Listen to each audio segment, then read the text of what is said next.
খুব ভালো আছে। খুলনা বিভাগের মানুষগুলো, খুলনা বিভাগ সহ বাংলার অন্যান্য বিভাগ থেকেও মানুষেরা আজকে এসেছে।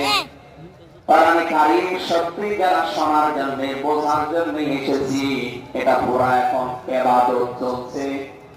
আমরা খুশি, দুনিয়ার সব কিছুর তুলনায় আজকে বলেন আলহামদুলিল্লাহ। প্রাণ প্রিয় শ্রোতা মন্ডলী, কোরআনের শ্রোতা যারা আমরা এখানে বসে আছি, এর আগে যারা দুনিয়ায় কোরআন কারীম শুনেছে, কিয়ামত পর্যন্ত যারা শুনবে, কোরআন কারীম এই শ্রোতাকে তিন ভাগে বিভক্ত করে দিয়েছে। এখানে ওই তিন প্রকার মানুষ আছে, কিয়ামত পর্যন্ত তারা থাকবে।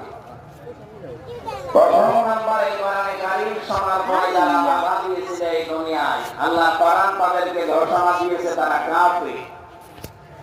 এই বাংলাদেশে আমরা এই 54 বছরে নামধারী মুসলমান, কিন্তু অনেক কাফেরের আচরণ দেখতে পেয়েছি। হামিম 26 নম্বর আয়াতে আল্লাহ তাদের পরিচয় দিয়েছেন, وقال الذين كفروا لا تسمعوا لهذا القرآن والغوا فيه لعلكم تغلبون। আল্লাহ বলেন, কাফেরেরা সিদ্ধান্ত নিয়েছিল সব চলতে দেওয়া যাবে, মুহাম্মদের কোরআন কারীম এটা চলতে দেওয়া যাবে না। কারণ তারা বুঝেছিল এটা 1000 বছর আগে নাযিল হওয়া।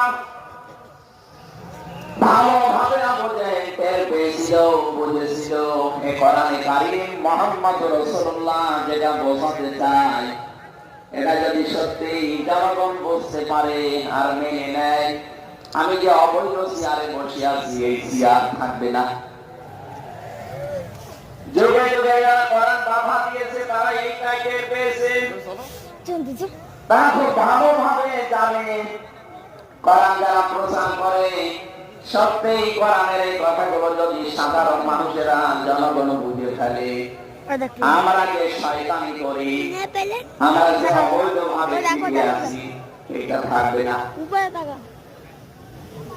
এই জন্য বাস্তবতা হচ্ছে কোরআন শুনলে বাধা দেবে এরা 1 নম্বরে কাফের।